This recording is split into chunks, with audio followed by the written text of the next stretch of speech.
Okay mga kapatid, tuloy-tuloy po tayo dito sa ating Coaching Kuba, no? Autobox ni Autorans. Dumating na po itong overhauling gasket na in-order ko para sa ating Coaching Kuba. Kompleto po ito. Ito yung oil seal para dito sa crankshaft. Ayan. So, ayan po yon. Okay? Tapos, ito naman yung mga metal gasket, metal spacer, washer, at ito naman yung papel, nasa likod. Pero pa, no? Kompleto pa. Tapos, ito yung, akala ko goma, yung pala ay tapon. O, ito. Pero ito, goma eh. Hindi, tapon din pala to, mga kapatid. Cork. So, ito, cork din, no? So, original itong ating kinuha. Tapos, itong mga kulay puti na yan, ay ito po yan. Yan. Ito. Yung parang o-ring siya. Tapos, ito, puro epoxy na lang, oh. Yan na nga, oh. Kaya pala nagtatagas-tagas yung langis. Gawa nung ito, yung dating may-ari ay ini-epoxy na lang. Ngayon, kasama sa overhauling gasket, ito po yun. Bago talaga. At itong puti na to, yan yung kanyang pinaka-o-ring, yung pinaka-washer. Ayan, dito ngayon ilalagay ito. Oh. Kaya mga kapatid, itong Volkswagen na to, itong makina na to, kapag ito ay nabuo na, talagang magandang maganda. Ito ay gagamitan ko ng chemicals para gumanda ang kulay nitong aluminum. Kuya Arvin, padala mo na yung chemicals na ibibigay mo sa akin, ha? Para malinis namin ng maganda itong pinaka-cylinder head, itong makina na to ng Beetle. Todo-todo trabaho na to. Marami palang bulok. Pero kaya-kaya nung latero natin to? Kaya-kaya yan? Baka mamaya, bigla ka mawala, ha? Pag nasitsitan yan, nawawala eh. To, pakita natin, Glenn. Yung mga bulok dito. Ito, mga bulok, oh. So ito mga kapatid, ipapakita ko sa inyo ngayon yan. At habang ginagawa yan ng latero, mawawala lahat yan. Papalitan yan ng bagong yero. So ito pa. Ito, tingnan nyo, yan, oh, mga bulok din, oh. Dito makikita kung sino magaling na latero.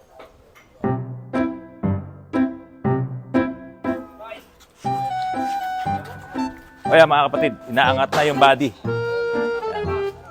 Ayan. Magaan lang naman pala eh. Oh. Dandan. Bababa mo na si Mark. Ang hirap, nahirapan ako. Nahirapan ako. Ayan. Ayun. Lalagyan na lang ito ng paa. Papaahan mo na lang yan. Grabe oh. Ganun lang pala eh. O, magluto ng masarap na pagkain. Ayan. O, mga kapatid, halika, tignan mo. Tignan nyo po yung body niya, oh. I-isolate mo talaga doon sa kanyang chassis. O, ito po yung body. Pero ito, malaki ang bulok dito, oh. Ayan, goma. Ito, importante itong goma na to. Itong pinaka-spacer na yan na goma. So, itong mga tornilyo, wala. Talagang naputol na. Yan. So, body repair dito. So, ito naman yung mga nabulok lang talaga. Pero yung flooring niya, intact, maganda. So, ito lang mga gilid ang talagang nabulok. Pati dito, oh. Tignan nyo. Yan. Okay. So, lahat ng mga to, aayusin na namin to bago pa ibalik ulit yung body. So, lahat yan. Kasi napakahirap dukutin ito, eh, oh. Ito yung steering niya. Itong rack and pinion, no, ito manual na to kasi nga yung pinaka-power steering, yung power assist ay nandoon na mismo sa manibela. So dito ngayon ilalagay yan ni engineer. Ayan. Kukonekta ngayon siya dito sa rack and pinion. Ikot mo konti, pare ko. Ayan. Ayan. Ayan. Taas mo pa konti. Ayan. So ganyan ang mangyari. So totally po, ito ay electronic power steering. Ito yung motor. Nandito lahat yung power assist. At ito naman, yung rack and pinion. So, definitely, ito po, wala nang clearance, wala nang wego yan. Kasi ito ay naka-rack and pinion na. At yun nga, naka-electronic power steering. Okay, balik mo na yan doon. Alisin natin itong rack and pinion. Ngayon, lahat ito tanggal. Itong gearbox na to, tanggal to. Pati itong steering stabilizer, hindi ko na siya kailangan. So ito, tatanggalin na lahat ito. Itong mga tie rod bar na to, ang haba, oh. tanggal na yan. Ang kagandahan dito mga kapatid, lahat yan siyempre bago ko isalpak yung body, pipinturahan ko talaga to ng magandang pintura. Lahat ito. Yan. So itong mga to, mawawala na yan. Hindi ko na yan gagamitin kasi pamparami pa ng maintenance yan eh.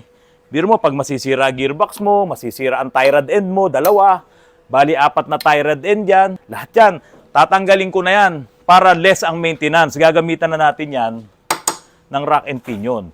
Ngayon, itong brake master, siyempre, itong primary, papalitan na natin yan ng bago para sigurado tayo kasi mahirap magkalas-kalas dito eh. Ngayon, yung ating aircon, dito na yan malalagay. Dito na yung ating condenser. Dito, Randy. Kasi dito ko ilalagay yung condenser. Gagawan mo ngayon ako ng paraan na yung condenser na yon makahigop ng hangin dito. Ha? Pero wag dito kasi ito yung pinakaharap niya, ito yung pinakamukha niya. Dito siguro sa ilalim. Ingatan lang natin yung electrical kasi tayo nang gagawa niyan. Si Jaime na para may susundan siya. Ito gusto ko maganda to. Itong portion na to. Original na ba to? Original niya yan. Pagandahin na lang natin, ha? Saka ito, ayusin yung linkage, oh. Ayusin natin yan. Dito lang naman yan, eh, no? So, dapat tanggalin to, no? Tapos, ipapaayos natin, no? Pati salamin, tanggalin natin. Ito yung pinaka chassis niya. Ito yung pinaka board, no? Yung flatbed niya. Hindi siya yung katulad ng mga chassis na nakikita nyo na may dalawang bakal na nakagano, no? Na beam. Ito po ay ganyan ang itsura ng chassis niya. Matatag, matibay. Ngayon, hinahanap po dito yung torsion bar. Ang torsion bar nito, nandito sa loob nito. Itong tubo na yan. Yung dalawang dulo ng torsion bar na yan, ang kinakabitan ngayon nito. Ito yung isa, ito naman yung isa sa kabila. So, yung torsion bar, yun yung pinaka-spring niya sa suspension. So, kung paano ina-adjust yan, siyempre, tatanggalin yung mga cover na to at diyan nire-reset yan, binubunot yan. Narito naman yung kanyang transmission at kasama na rin yung differential. Ito. Yan. So lahat ito, kakalasin natin, lilinisin, ito, paliliguan natin yan. Palalabasin talaga natin yung bakal kasi yan ay papipinturahan ko ng maayos. Isa sa nagustuhan ko dito sa Volkswagen na to, dito sa Beetle, itong dashboard niya, kumpletong-kumpleto pa at original pa lahat. Yun na nga lang, yung stereo, hindi na original to. Pero siyempre, dahil lalagyan ko naman ito ng KP5, yung ating Pioneer KP500, pwedeng dito ko na ilalagay kasi maglalagay nga pala ako ng air condition dito, yung evaporator, yung blower, nandito na nailalagay yan. So malamang, dito ko na talaga ilalagay yung ating KP5 at lalakihan ko na lang ng konti yung butas nito. Yan, magtatabas tayo dyan. So, mapapaganda ko ng husto to, mga kapatid, promise, para sa inyo, para makita nyo at hindi kayo mawalan ng pag-asa kung may mga luma kayong sasakyan na talaga namang worth pa na i-body repair or i-restore, no? Narito po kami para tumulong sa inyo. Kung kinakailangan magdagdag pa ako ng additional na tao at additional na espasyo para sa mga sasakyan nyo na i-body repair natin, mga kapatid, asahan nyo, tutulungan ko po kayo. Dito, ang nagpapangit lang dito, yung rugby. Ayan, no? Yung pandikit. Pero wala pong bulok dito. Even tong kaha, walang bulok. So ayan ay yung kulay na yan ay dahil doon sa rugby. Hindi ko na yan ipapa-strip, paliliha ko na lang yan. Aalisin yung dumi at pabubugahan natin. Siyempre itong leather, itong ceiling niya, pababago din natin ang upholstery nito. Kapatid, ito yung inaanak ko. Itong Volkswagen na to, gagamitin sa kasal niya. Kaya ihahabol namin to sa kasal niya. Ha? Oo, naghahanap ako ng doktor. Mas gusto ko kasi kung ang mapapangasawa nitong inaanak ko ay doktor. Kasi ito ay nagtatrabaho sa, ano nga yung trabaho mo? Medical sales representative. Oh, medical sales representative. Nagtitinda siya ng mga drugs. Drugs ba? Ha? Anong drugs? Pero hindi illegal drugs. Ayun. So, ayan mga kapatid, tignan nyo. Bagay na bagay ka. Dito ka muna. Bagay na bagay kaya dito na bridal car. Ha? Ayan, bridal car. Ngayon, kung hindi umabot ito, yung Mini Cooper. Sure na yon. Ha? Ano ba pangalan ng mapapangasawa mo? Wag na muna. ayos. Kumusta mo ako sa daddy mo, ha? Sige. Ayan, ang pamangking ko. Anong pangalan mo? Yasmin po. Yasmin Carion. Carrion. Available pa to, di pa naman nakakasal eh. Yung mga yung mga gusto manligaw dito sa inaanak ko mag-message lang kayo. Yasmin Carrion. Mag-message lang po kayo dito sa vlog ko po na ito. Mga kapatid, super kinis. Kabubuga pa lang ng top coat nito. Hindi pa yan nababap, hindi pa yan naliliha. Kaya balat na suha pa siya. Yun yung tinatawag na balat suha. Yung kitang-kita mo, yung buga ng pintura at ng top coat. So kapag yan ay niliha na ng 1,000 or 2,000 grit, depende kung ano yung gamit ni Ka Wilmer, lilihahin mo na yan ng basa. Pero siyempre, kailangan patuyuin muna to. Hindi pwedeng lihahin ng malambot pa. Saka yan ngayon, ibabaping or pakikintabin. So ito, tignan nyo hanggang dito. So yan ang pinturang trabaho ni Autorans. Yan. Tapos ito yung hood niya. Tingnan nyo po yung hood. Ngayon, kung mapapansin nyo po, itong portion na to ay nakabalot na kasi una namin yan na binugahan ng pintura. Finish na yan, katulad din ito. Inuuna namin yan para kapag ka nagbuga na kami dito sa baba ay hindi ngayon aanggi yung mga yung pulbos ng pintura dito sa ibabaw. Kasi pagka hindi mo yan binalutan, naku, napakagaspang yan, napakapangit ng kalalabasan. Kaya po yan ay nakabalot na. Kapag tiyo na to, tatanggalin na lang yan, yung mga balot na yan at bapping na po.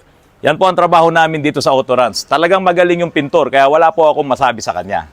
Mga kapatid, doon po sa mga nag-comments kung yung electronic power steering na ipinakita ko kagabi sa vlog ko ay kung pwede raw ba yun sa kanilang mga sasakyan, yun po ay pwedeng-pwede. Kasi po iyon ay universal electronic power steering. Simpleng-simple at ang kagandahan po nun, medyo malaki ang motor nun. At pwede rin yun doon sa mga kotse nyo. Doon sa mga nagtanong, pwede daw ba sa kanyang multicab, pwede daw ba sa kanyang small body na Toyota, sa big body na Toyota. Meron din nagtanong doon sa kanyang Terrano, doon sa kanyang Nissan pickup, pwede po yun. Basta lamang po, maganda yung gagamitin mo ring rack and pinion. Itong nasa likod ko na ito po ay crosswind lang, no? Sportivo, na sinet up natin, pinataas natin, nilagyan natin ng 33 na gulong. Ano po siya ngayon, nagpapa-PMS, chine-check up natin yung mga pangilalim, kinukondisyon natin, kasi ang trabaho nitong sasakyan na ito ay diyan sa gawaan ng mga semento. Talagang inilulusong yan sa mga putik ng semento na yun. Kaya kung nakikita mo, ayan, parang semento yung putik niya. Ayan, So, yun ang trabaho. Kaya yan ay itinaas. Ngayon, yung mga sasakyan nyo, kung talagang ang purpose niya, gamitin mo sa ganung mga klase ng trabaho, wala namang problema na maitaas natin. Pero siyempre, yung safety pa rin ang unang-una nating ginagawa. Kaya ito, yung mga differential na ikinabit ko dito, iyan ay pang Pajero na, mas malapad na siya. Maging yung pangharapan natin na double wishbone suspension po ito.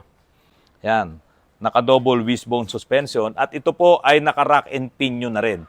Ito po yung mga build natin na mga 4x2 na dahil sa ang trabaho po nung may-ari nito ay doon nga, diyan sa gawaan ng semento dito sa may Teresa, doon yan nagagamit ito.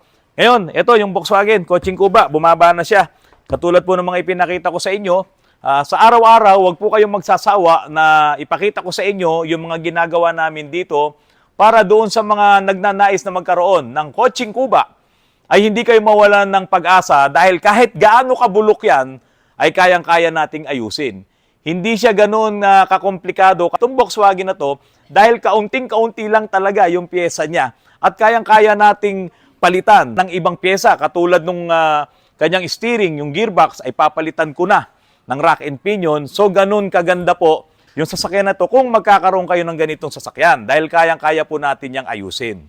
Mga kapatid, maraming salamat po sa patuloy na pagtitiwala nyo po kay Autorans at dito po sa aming team. Marami po ang mga customers na pumupunta po dito sa amin. Katulad po nito na itong kotse na to, transmission din ng sira. At meron din kaninang umaga yung Ford Ranger na transmission din ng sira. Puro mga automatic transmission, dinadala po dito sa amin. Mga kapatid, 1-year warranty. Talagang aayusin namin ang inyong mga sasakyan. Aayusin namin ang inyong mga transmission. May pagkakataon, hindi kagad nakukuha sa isang babaan ng transmission kasi may mga konting lapses. Pero sigurado, maaayos po namin yan. Dahil napakagaling po ng ating technician ng automatic transmission dito po sa Autorans. At iyan nga, si paring Charlie. Dali nyo po ang inyong mga sasakyan na may problema sa automatic transmission dito sa Autorans at sigurado pong magagawa po natin yan. Mga kapatid, maraming salamat po sa patuloy na pagtangkilik niyo po sa aking channel. Kung pwede po sana, paki-like, paki-share, at paki-subscribe po ang Autorans. Maraming salamat po at magandang gabi po sa inyong lahat.